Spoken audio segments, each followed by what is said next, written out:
Punta po tayo sa Aklat ng mga Gawa, chapter 15, beginning verse 1 hanggang 21. Okay, kung nandiyan na po kayo, tayo po magbasa.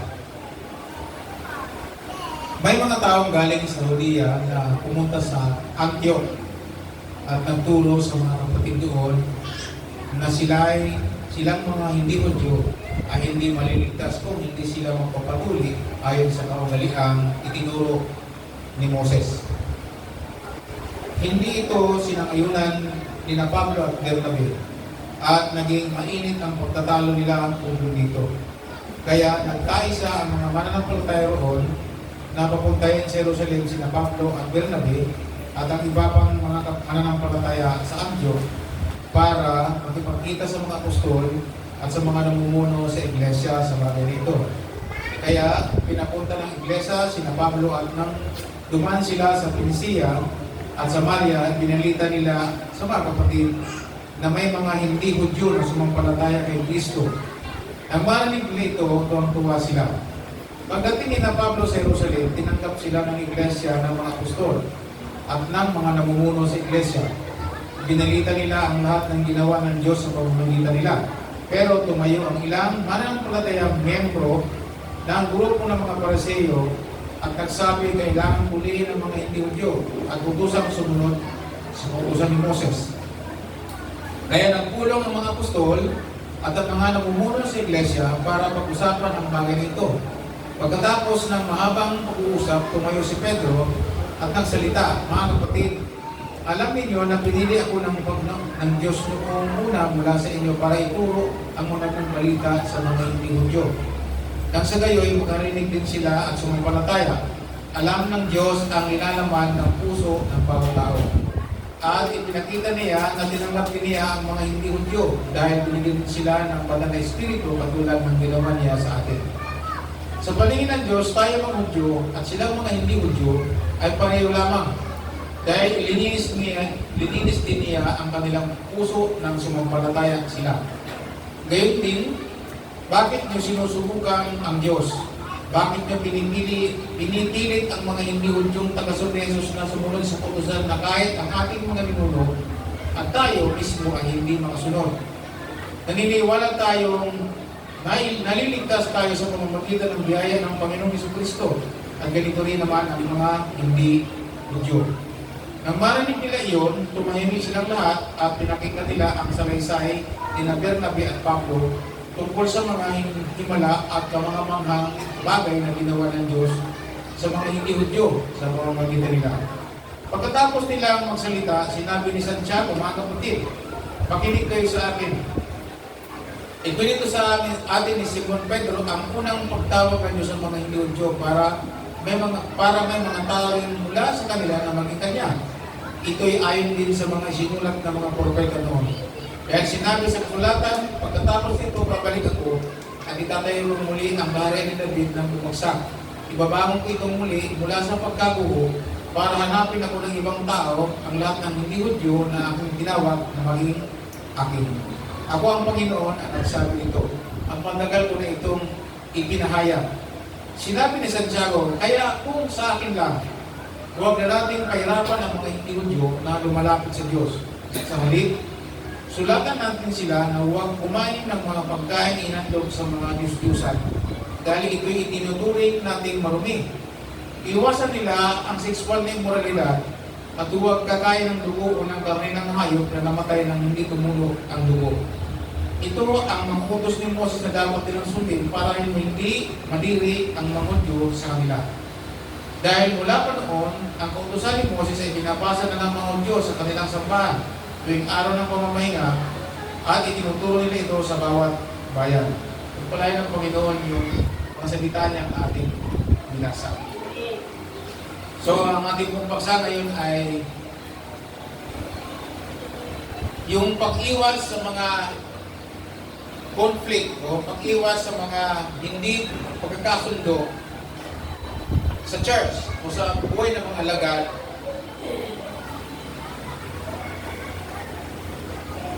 Yung pag-iwas sa hindi pagkakasundo o sa mga paniniwala sa loob ng simbahan o sa bawat mga alagad ay hindi normal.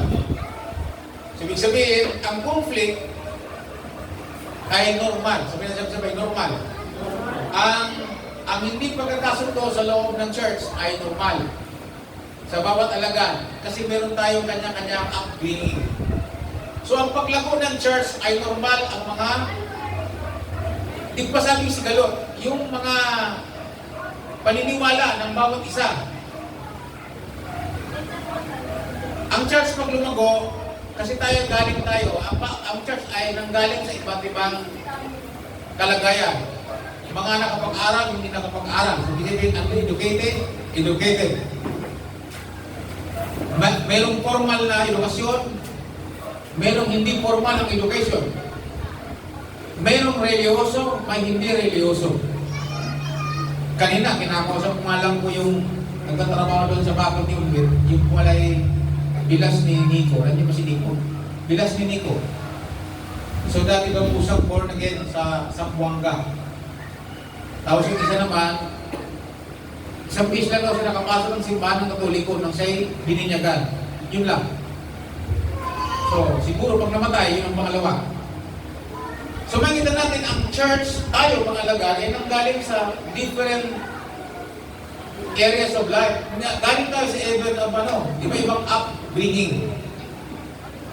So dahil yan, kung nanggaling ang mga taong ito, galing tayo sa labas at naging isa tayo kasama sa alagad ng Panginoon Iglesia, mayroon tayo mga daladalang mga sariling paniniwala. Amen. Meron tayo, ganun din naman ang Iglesia ng araw, nung lumago sila, ang unang problem kanila dyan, una, siyempre, yung sigalot nila yung persecution. Yung persecution, baliwala lang sa kanila. Pagdating ng chapter 5 sa chapter 6 ng gawa, nagkaroon sila ng matining problema. Ang problema, yung sigalutan ng mga balo, yung mga babae, dahil sa pagkain. Doon sa nakakapagsalitang Hebreo, ibig sabihin yung mga Hudyong babae at yung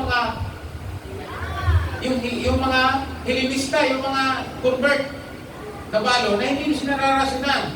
Dahil mananampalataya sila. Dahil dito, nagreklamo sila, kaya nasabi ng mga alagad, kailangan magkaroon ng proper management.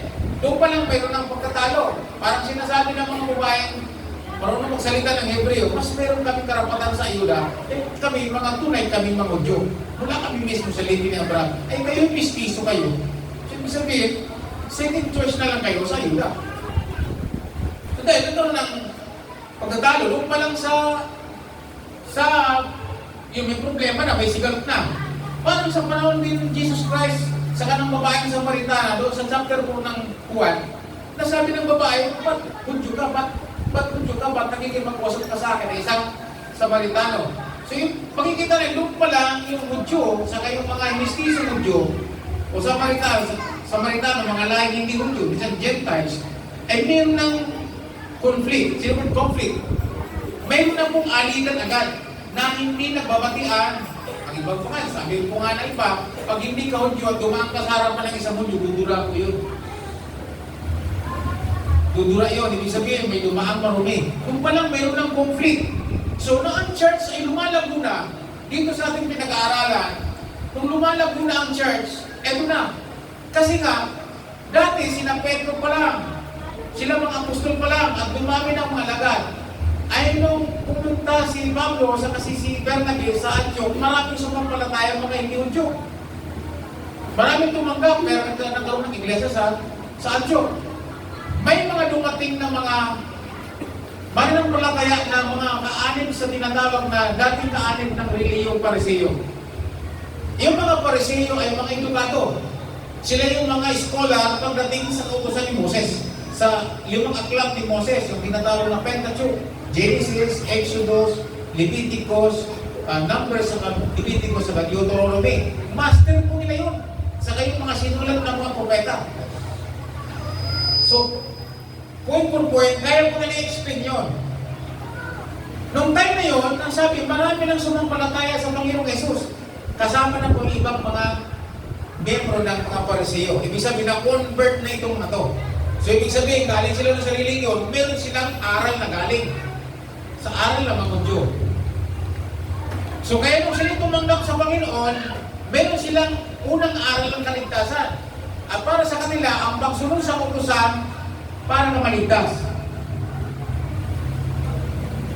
Now, ito na ang problema ngayon sa chapter 15. Nung marami nang tumanggap sa Panginoong mga Pariseo, sabi dyan, pumunta rin dito mga Pariseo ito na malaman nilang may mga tumanggap na mga Hudyo, pumunta rin sila sa Antioch para magturo kahit hindi sila inutusan ng mga apostol.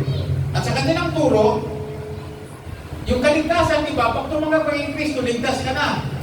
Pero sabi ng mga Pariseo, hindi sila maliligtas kung hindi sila matuli. Saan pa nanggali ang pagtutuli? Ang pagtutuli ay kasunduan ng Diyos at ni Abraham at sa lahat ng magiging lahi ni Abraham. Nandiyan ba kayo? Ibig sabihin, kahit makakapulong o alipin, basta't nasa lipin ni Abraham, kailangan tuliin para kabilang sa lahi ni Abraham. So yung pagtutuli, isang covenant, isang tanda, isang palatandaan na kabilang ka sa pamilya ni Abraham. Binago nga ng Diyos yun eh. Kaya nga sabi ng Apostol Pablo sa Galatia chapter 3, if you belong to Christ, then you are Abraham's seed. Kabilang ka sa lipin ni Abraham. Kahit hindi ka tuli. So, sa verse 1, sabi dyan, tinutulad nito ni Apostol Pablo sa kanilang nabi, nagkaroon ng mainit ang pagtatalo. Hindi po pwede. Salvation is grace. Bakit idadagdag mo yan? Parang mayroong lihin ngayon na ang kaligtasan ay biyaya, pero may plus. Kailangan huwag kang kakain ng mga ganito, mga ganyan-ganyan, na pinagbabawal. Di ba mayroong ganyan? Yung mga nagbabawal ng mga pagkain. So mayroong plus. Parang ganito rin. O maliligtas ka pag tumuhay ang Kristo, pero kailangan tuliin ka. So ibig sabihin, yung pagtutuli ay galing sa Diyos at ipincovenant ng Diyos sa lahi ni Abraham. No, sa panahon ng grasya, kay tuling ka hindi, ay ang pagtutuli ay walang kinalaman sa pakaligtasan. Amen. Nandiyan ba kayo? Amen. Walang kinalaman sa kaligtasan. Yung po yung unang complete dito. Napasok po yung kautusan ni Moses. Sabi nga po dito, kaya ang anong ginawa? Pagdating po dyan, makikita natin, ang ginawa ay sa verse 2, hindi tinutulang po ito ni Pablo sa kanyang Bernabe. Kaya sabi dito, napagkasundin nila na ang church ay papuntahin po si Pablo sa si Bernabe at kasama ilang lokal na mananampalataya sa Antioch para pumunta sa Jerusalem para makipagpulong sa mga apostol paano ang gagawing resolvation dito. So pagdating nila Pablo sa Jerusalem, sabi niya, pagdating nila Pablo sa Jerusalem, tinanggap sila ng iglesia ng mga apostol at ng mga mumuno sa iglesia. Tapos re-report po nila yung ginawa ng Diyos sa pamamagitan nila. Tapos sabi po dito, pagdating po sa verse 5, tumayo po yung mga kasama ng mananampalataya, mga maalagad na, pero gagaling sila sa sekta ng mga Pariseo. Pansinin po ninyo, yung mga apostol, wala po silang question yun, at mamudyo po sila. Pero nang magkaroon po ng mga bagong mananampalataya, mga bagong alagad na hindi Hudyo, nagkaroon ng problema. Sabi po dito, kaya sabi po dito sa verse 5, pero tumayo ang ilang mananampalatayang membro ng grupo ng mga Pariseo at nagsabi, kailangan tuliin ang mga hindi Hudyo at utusang sumunod sa utusan ni Moses. Sa verse 6, kaya nagpulong po ang iglesia at ang mga namumuno, mga apostol, para pag-usapan ang mga bagay na ito. Then mayroon pong conflict. Remember, sabi ko kanina, ang pag-iwas, kasi ngayon, sa mga simbahan ngayon, ang iniwasan ngayon yung walang, hindi na pinag-uusapan ngayon yung mga katotohanan sa iglesia basta wala lang ng pagtatalo. So yung avoidance ng conflicts inside the church is become norm, naging normal na. Hindi yung tunay na pagkakaisa. Kaya yung pag-iwas sa mga conflict tungkol sa mga pananampalataya sa loob ng iglesia ay hindi normal. At ang pagkakaisa ang wala ang katotohanan ay hindi tamang pagkakaisa. Ito'y pananahimik lamang. Hindi normal sa loob ng simbahan na manahimik tayo kung mayroong mali. So kaya kinakailangan makita po natin ito. So, makikita po natin dito. So, ang conflict tungkol sa message ng kaligtasan, issue ng kaligtasan.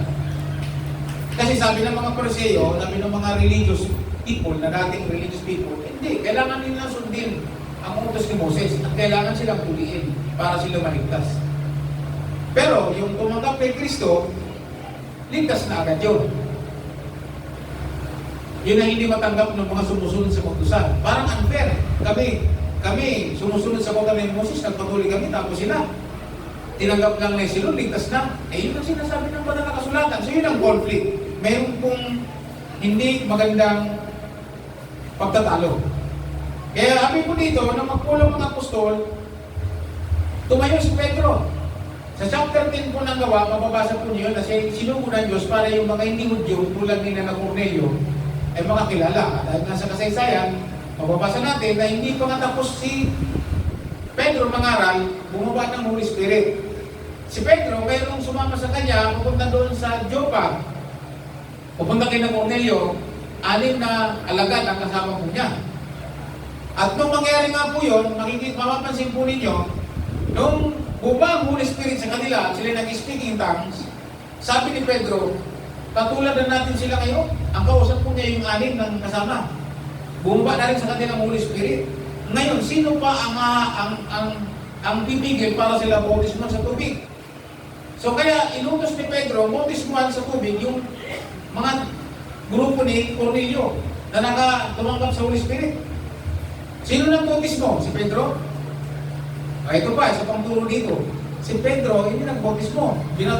Bautismo yung 6 ng kasamang alagad. Hindi naman mga apostol yun. Hindi naman mga pastor yun. Kaya kapon yung nagbautismo, hindi pastor. Ordinary leader. Kung sino nag-akay, sila mabaptize sa kanila. Para lumago tayo. Meron tayong siyang nagbautismo kamo, palampakan natin ang Panginoon. Siyam sila. Magdagdag. Kabilang sa mga alagad ng Panginoon.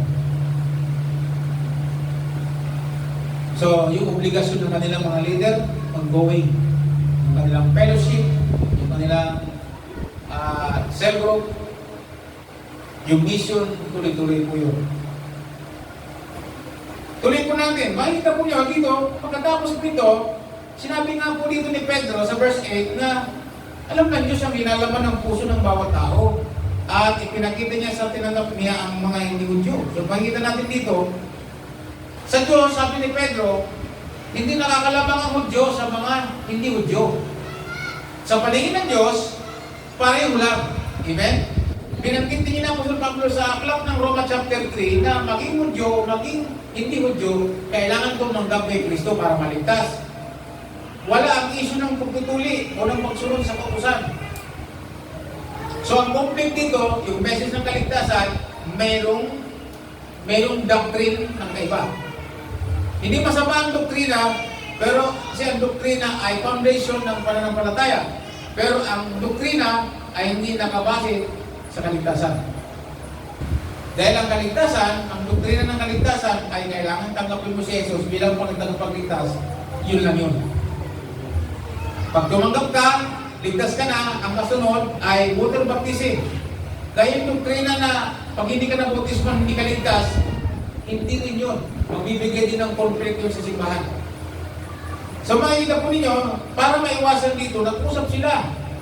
At nag-report nga dito sina Pablo sa ginawa ng Diyos para sa kanila at pinaliwanag.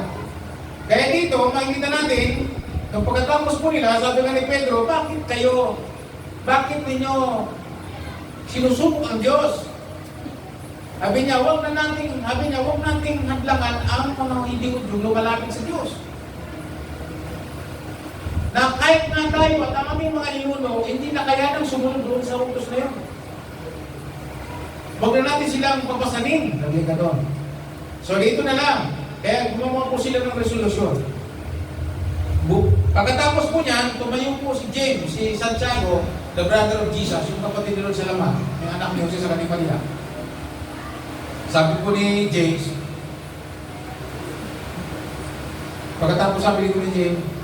pagkatapos nila magsalita, sinabi ni Santiago, the brother of Jesus, sabi dito, mga kapatid, makinig kayo sa akin. Si James po ang pastor ng iglesia sa Jerusalem. Hindi po yung mga apostol. Ang pastor po ng iglesia ng mga alagad sa Jerusalem, mismong kapatid ni Lord sa Laman. Ang pangalan ay Santiago. At meron pa siyang kapatid ni Judas na isa. So makikita po ninyo, Pagkatapos siya, ang salita si Santiago, mga kapatid, makinig kayo sa akin. Iguin ko sa atin ni Simon Pedro ang unang pagtawag ng Diyos sa mga hindi Hudyo para may mga tao rin mula sa kanila na maging kanya. Ito yung plano ng Diyos. Binanggit po niya yung mula tungkol doon sa ibabalik ng Diyos yung nasirang kaharian ni David para ang mga Hudyo at mga hindi makalapit sa Diyos. Dito. Kaya pagdating po ng verse 19, siya po ang nagsuggest. As for me, sabi niya, sa English ko ang ginamit, as my judgments, ang hapon po, sabi niya ganito, sinabi ni Santiago, kaya kung sa akin lang, huwag nating pahirapan ang mga hindi Hudyo na lumalapit sa Diyos. Sa halip, gumawa tayo ng sulat. Ang sulat, itong purpose. Sa halip, sulatan natin sila na huwag kang kumain ng mga pagkain inandog sa mga Diyos-Dusan dahil ito itinuturing natin marumi. Sino daw ang nadudumihan? Sino nagdidiri sa mga ganon? Ang mga ano? Yan, dapat nakikinig tayo. Sabi niya, sulatan natin silang kung kumain ng mga pagkain hinandog sa mga Diyos-Dusan, yung kumain daw sa mga handa sa piyestahan. Di ba pagka piyesta ni Labrador, bakit ka naganda? Dahil piyesta ni Labrador, ang Diyos-Dusan. So naganda ka. So yung handa mo, anong tawag doon? Handog sa Diyos-Dusan. And then, sabi niya, huwag kumain ng mga handog o pagkain hinandog sa mga Diyos-Dusan dahil ito'y itinuturing nating marumi. Sino daw ang nadudumihan sa mga sa Diyos-Dusan? Ang mga Hudyo. Okay. Iwasan nila ang sexual na immoralidad. Ibig sabihin yung immoral na pamumuhay sa sexual. Ibig sabihin yung pagkasama ng hindi kasal. Iwasan, sabi niya. Sulatan natin sila. Kung yung mga naglilid-in, sabihin sa kanila, huwag itong gawin. Dahil sa paningin ng mga Hudyo, pagka ganito ang buhay mo, sa tingin nila, ikaw ay isang marumi. Immoral ka eh. Yung tawag sa kanila. Kaya sa mga Hudyo, big deal po yun. Galit ang mga Hudyo sa mga immoral. Pag dumaan ka na nagkasama ka hindi kasal, dudura yun. Eh, ano kayong pakiram ng pag dumaan ka, tapos dudura yung tao? Parang may maduming dumaan. Ganun ang mga Hudyo. Then sabi po dito, at huwag kakain ng dugo o karin ng hayop na namatay nang hindi tumulong dugo. O yung mga kumakain ng mga karning inalisan ng dugo. Yung mga pinikpikang manok o pinikpikang itik. O kaya nagluto ng dinuguan. Sa kanila marumi yun. Yun ang solusyon ni Santiago. Bakit na ginawa yun? Sa tingin po ninyo, to resolve the conflict. Para hindi magkaroon ng disunity ang Church ni Lord, maging Hudyo o maging hindi Hudyo. May pinag-aralan o walang pinag-aralan. O para sa atin, kung maging Tagalog o maging Bisaya. Di ba minsan yung Tagalog sa Bisaya may conflict? O kaya Ilonggo o Ilocano. Di ba? Mayroong conflict. Nagsasama-sama na yung mga Bisaya, nagsasama-sama na yung mga Bicolano. Hindi ganoon ang plano ni Lord eh. Ang plano ni Lord, yung totoong unity. Kaya kinakailangan matakil ko yun. So hindi issue ang, hindi tuli, hindi issue ang pagkain sa pagkakaisa ng iglesia. Kaya kung ginawa ng church, ng mga apostol at ng mga alagaan at ng pastor ng Jerusalem, alam niyo kung bakit? Para maiwasan po yung hindi pagkakasundo. Kaya, yamang ang kaligtasan galing sa mga Hudyo, sulatan na lang natin ang mga hindi Hudyo na ito na lang gawin nila. Para ano na ang dahilan? Para itong mga Hudyo, hindi sa kanila madiri, makisama sila. Ibig nga si Apostol Pedro, noong namuhay na parang hindi Hudyo, pinangaralan ni Pedro eh. Kasi nung una, nung wala pa yung mga Hudyo, nakikisama si Pedro sa mga hindi. Nakikikain, nakikisalamuha. Pero nung dumating ng mga Hudyo sa takot nila masita, humiwalay na siya. Nung makita po ni Pablo yun, sabi niya, kung ikay na isang Hudyo, nagpupunwa rin hindi Hudyo, paano mo aakitin itong mga hindi Hudyo na maging isang Hudyo? Parang sinasabi niya, kung ikaw na born again, ay namumuhay na parang hindi born again, paano mo aakayin itong tao na maging born again? O ikaw na isang alagad, namumuhay na parang hindi alagad, paano mo himukin itong alagad, itong tao nito na maging alagad ni Jesus? Parang ganun nangyari ni Pedro. So si Pablo, sinagay niya po yun ng harap-harapan, kasama po ng mga tao nakikinig, para maiwasan po yung conflict. Maraming gumaya kay Pedro ng time na yun eh. Even si Bernabe nahawa, kaya nagaling si Pablo. Kasi gumaya rin si Bernabe, natakot din siyang ma-persecute eh. So minsan sa church, parang pagka may isang turo na parang hindi kaya, hindi magawa ng pastor kasi unang tatamaan yung pastor. Sample lang kayo. Pag ikaw po, takot ang pastor mangarap sa simbahan. Kasi ang sinasabi po ng pastor, baka maging mong pera siya. Sino ba nagturo ni ikaw po? Pastor o ang Diyos? So kung pastor ka, dapat mong ituro. Kasi ang iniiwasan po ng pastor, magkaroon ng conflict.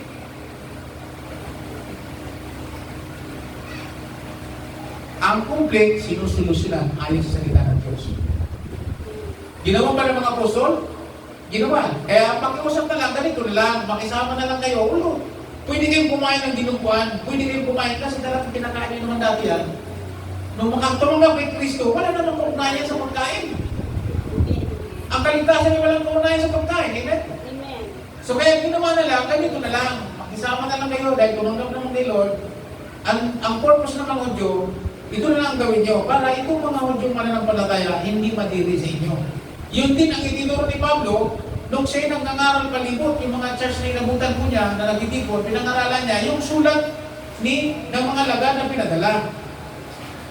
Pinadala nga yung sulat na yun at mayroong pang dalawang Hudyo na ang pangalan si Justus at saka si Silas para patunayan yung sinulat ng mga apostol. Para itong mga alagad na hindi Hudyo ay magkaroon ng susundin lang para sila ay pakisamahan ng mga Hudyo.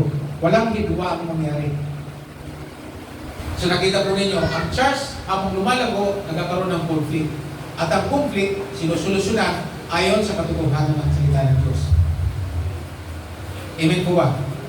Sino sa inyo kumakain ng dinuguan? Taas ang kamay. Kumakain kayo? Pag may nakakitang nanggaling sa turo na bawal kumain ng dugo, ano? Gabi na. O diba?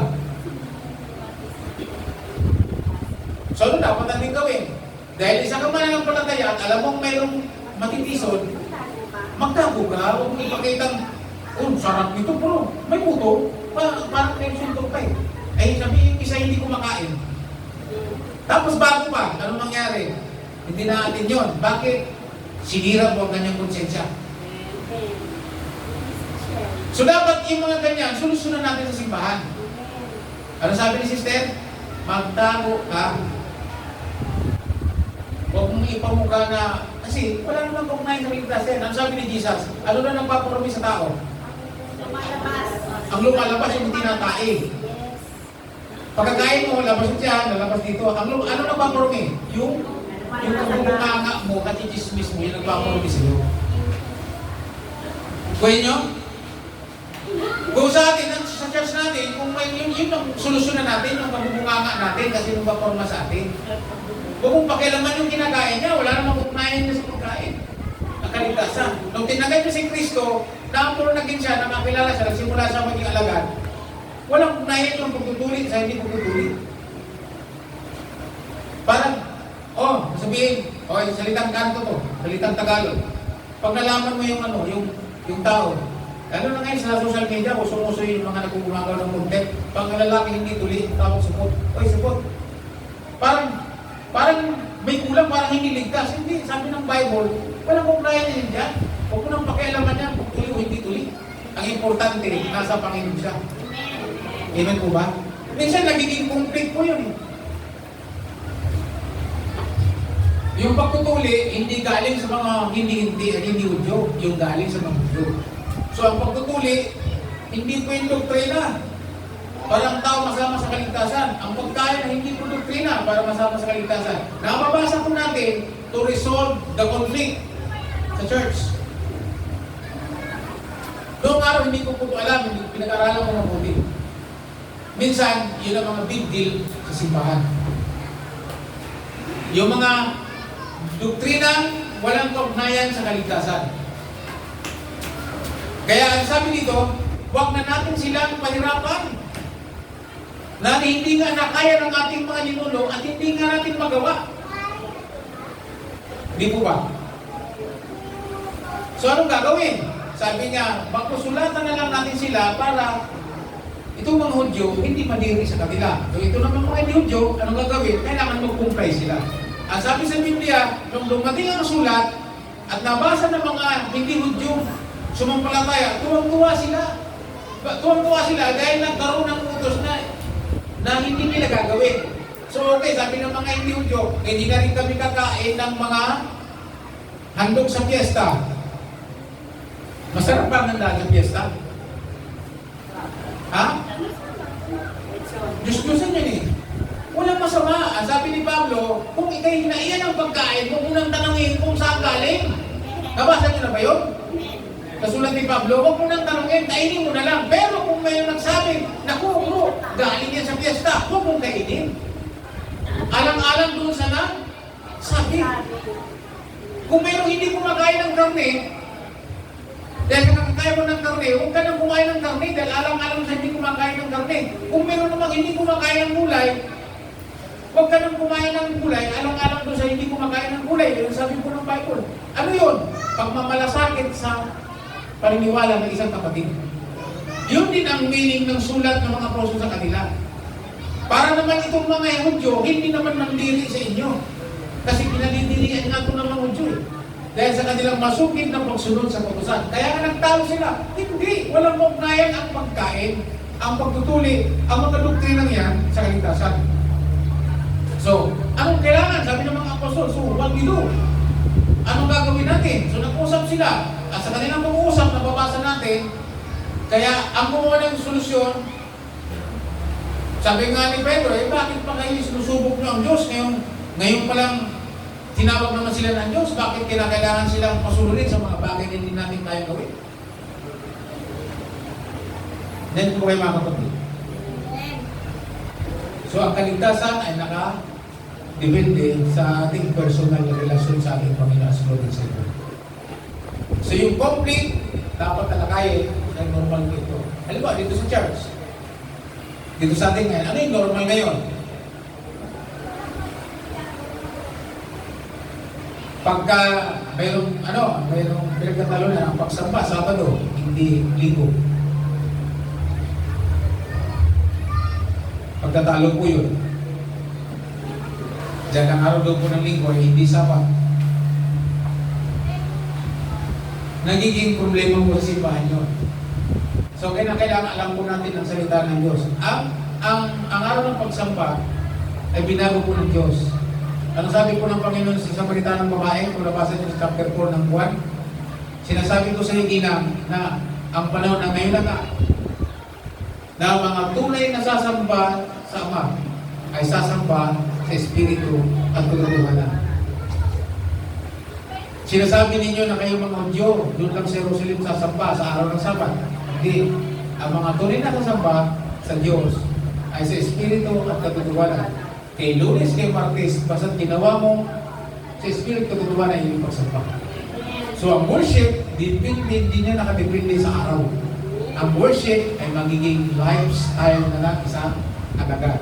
Kahit saan, pwede kang sumamba. Ay di pwede na lang, Pastor, na huwag na tayong pupunta ng Linggo. Hindi rin. Kasi ang sabi, ang Linggo ay ang araw ng pagtitipon ay huwag nating kaligtaan. Sabi sa Hebreo, huwag ninyong kaligtaan ang pagdalo sa mga pagtitipon ng pagsamba, lalo na alam nyo nalalapit na ang pagbalik ng ating Panginoon. So yung pagsama sa pagtitipon ay isang pagtutuo natin na tayo kasama sa mga alagad ng Panginoon. Kaya meron tayong lingguang pagsamba. Pero ang pagsamba ay araw-araw at oras-oras natin pwedeng gawin kahit saan tayo na po. Even yung prayer. So, marami pang mga conflict. Mababasa natin from chapter 1 pa lang ng Aklat ng Gawa, makikita po na niyo yung mga conflict na nangyayari. Pero kaya habang lumalago ang church, habang dumadami, hindi ko maiwasan yun. Kaya kailangan may maingat na pamamahala sa loob ng iglesia pagdating sa spiritual matters. Spiritual matters. Sabi na sabi, spiritual matters. Dito, ang problema po nila is spiritual matters. Noong chapter 6, ang kanilang problema, temporal matters. Pag sinabing temporal, pagkain. Kulang sa rasyon. Management sa pagkain. Dito naman, ano naman, tungkol sa complex sa pananampalataya. So kaya sa church ngayon, kung mayroon tayong iniiwasan mga gano'n, hindi tunay na paglago yun. Ang kailangan po yun, pinag-uusapan. Kaya mamaya po sa learning, pwede po niyong mag-usapan itong mga bagay nito. So ibig sabihin, kung may dumala pala sa ating mayroong kinakasama, hindi natin tatanggapin. Ay para tayong budyo niyan. Hayaan natin lumapit ang pusong lumapit sa Panginoon. Sapagkat si Kristo ay namatay para sa makasalanan. Amen. Kaya kung tawagin nga si Jesus Christ, the Prince of Sinners, kaibigan siya ng mga makasalanan. Sapagkat siya ang gamot sa mga kasalanan. Anong sabi ni John the Baptist? Narito, dumarating, tinuturo si Jesus. Ini-introduce siya sa kanyang mga disciples. Sa mga disciples po ni John the Baptist. Narito, ang kordero ng Diyos nag-aalis ng kasalanan sa lupa. So ano si Jesus? Para sa lahat ng mga kasalanan. Kaya, binanggit po dito sa, kung kayo sulatan na lang natin sila, ano, yung sulat. Kaya kung mayroong sumasama sa ating mga, alam natin ang kanilang, kilala natin ang kanilang katayuan sa buhay. Yung pagdating sa spiritual, pagdating sa relasyon. Kung naman pakialaman ko ang kanyang pinakasama niya, kabit, ang importante, siya yung makakilala sa Panginoon. Nakwento ko na sa inyo, kasi minsan yan ay parang, bakit pastor? Parang, nahayaan mo lang umating yung mga ganyang tao. Parang, ako ba ngayon may kasalanan? Sabi ni Pedro, ay ni Pablo, huwag natin naglaman ng taong lumalapit sa Diyos. Amen po ba? Anong malay mo? Sabi ni Pedro ni Pablo, doon sa may asawa, hindi manampalataya, kumawalan. Anong malay mo? Ikaw ang gamitin doon para makakilala yung asawa mong hindi manampalataya. Ayan po ba kayo? Ang kailangan lang mawala yung conflict niyo. Dito sa church, welcome po ang lahat. Welcome. Kailangan maayos ang ating pakikisama sa kanila. Huwag natin turing parang pag may dumalo tayo, alam natin ang buhay niya. Sabi niya, namumuhay hindi kasal. Parang iba ang pakisama mo. Parang ang tingin natin sa atin na parang tayo ang mas malinis. Hindi, sabi nga po dito, ang Hudyo at ang hindi Hudyo, pareho lang yun sa paningin ng Diyos. Parehas makasalanan. Bakit? Ang sabi po ng Marcos 3, Roma chapter 3, verse 3, ang lahat ay hindi walang Hudyo, walang hindi. Parehas lang may kasalanan. Kaya nung may babaeng nangangano niya na dinala sa harapan ng Panginoon, guro, sabi ng mga Parisiyo, ayon sa utos ni Moses, dapat batuhin ko ang babaeng ito. Anong sabi ni Jesus? Nakikinig ba kayo? Anong sabi ni Jesus? Sino walang kasalanan ang siyang unang bumato? Batuhin ang kapwa niyo. Sabi ni Lord, sino sa inyo walang kasalanan ang siyang unang bumato? Wala namang bumato. Mula sa matanda, ang sa pinagabata, umalis. At sabi ni Jesus, kung hina, wala pang bumato sa iyo, wala po. At sabi ni Jesus, hindi rin kita matulad. Sabi ni Lord, naparito ko parang ikaw ay iligtas. Kumayo ka at huwag ka nang magkasala. Ipalapakan natin ang Panginoon. Dito sa church natin, magkaroon tayo ng pagkakilanlan kung anong klaseng iglesia tayo. Anong klaseng alagad tayo.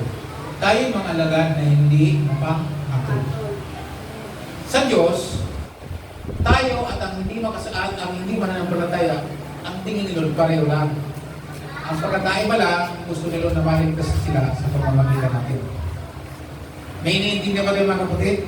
So ngayong umaga, kalapakan natin ng Panginoon, mayroon tayong siyang na pinautismang ako. Dapat masaya tayo doon. Amen po ba? At dapat, habang may tumatanggap, bautis mo na ng bautis mo. At turuan lang silang sumunod lagi sa gusto ng Panginoon. Yun ang nakalagay sa Mateo. At pag ganun ginawa natin, dadami tayo. Amen. So, pag dumarami tayo, mayroon tayong palatandaan na laging i-apply sa ating mga sarili. Hindi na magkakapatid. Noong panahon ng mga alagad, mayroon silang palatandaan. Nung wala pa po ang mga alagad, ang batian ng manudyo, shalom.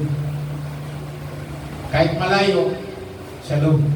Sa Bicol, para malaman mong mag-alang ka, kailangan marunong ka pakalatandaan ko ng mga Bicolano yun, marunong Kaya kahit nandoon sa palayan, nagtatanim ng palay, napadaan ka, hindi ka naman makalusong, ang gagawin na lang, ganito lang. Nakapagmahal kahit malayo. So, ang iglesia, mayroong tinurang Panginoon. Sabi ni Pablo sa mga taga-Roma, magpatayan kayo ng banal na ayon sa kultura ng mga Romano. Banal na halik. Yung, ano tawag ninyo? Ano tawag niya? Beso-beso. Paso-paso? Beso-beso. Beso-beso. Mga babae. Tayo, bilang mga kapatid ngayon sa Westa, ano naman ang ating batian?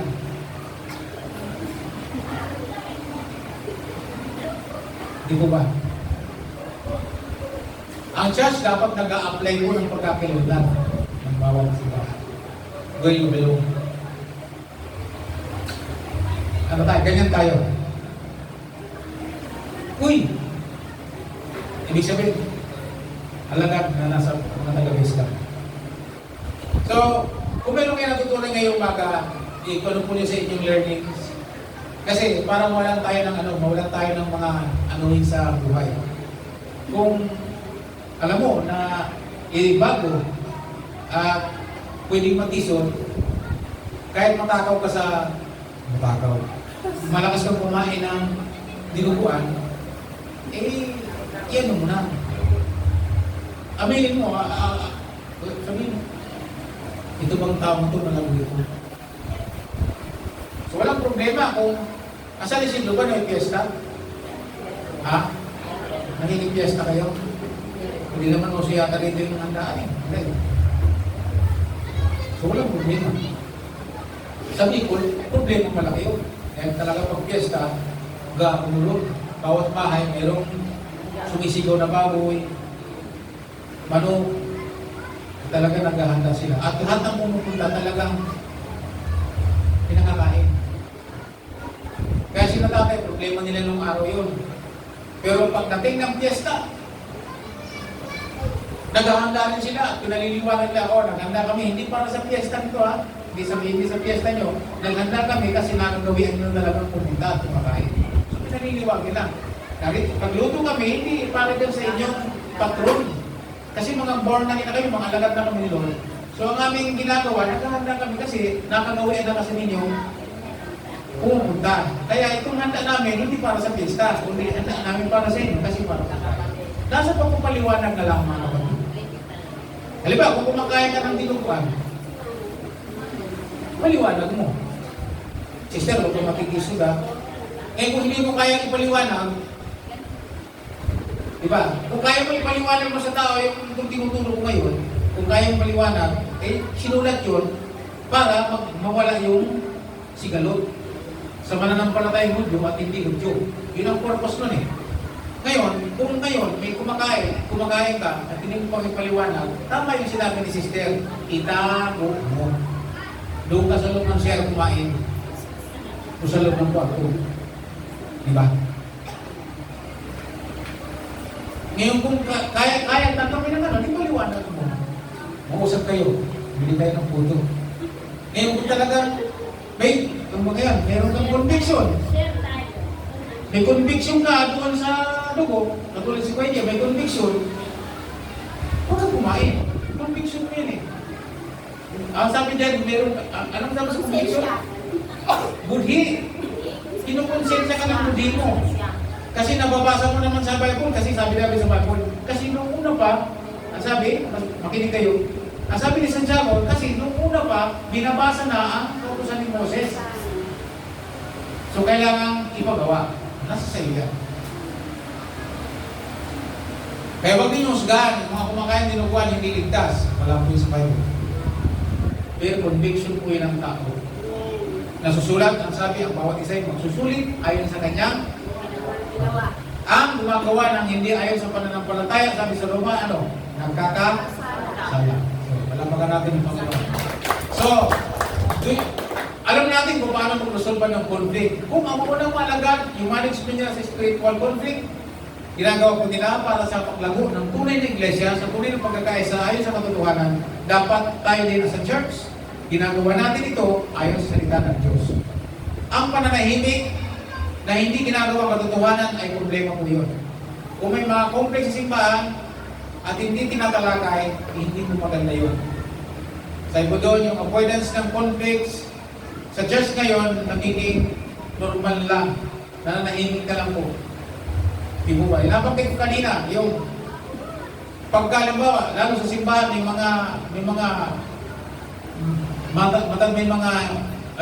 mga kasalanan, gano'n ang kanilang kasalanan. Tapos, ang pastor ay magpipreach.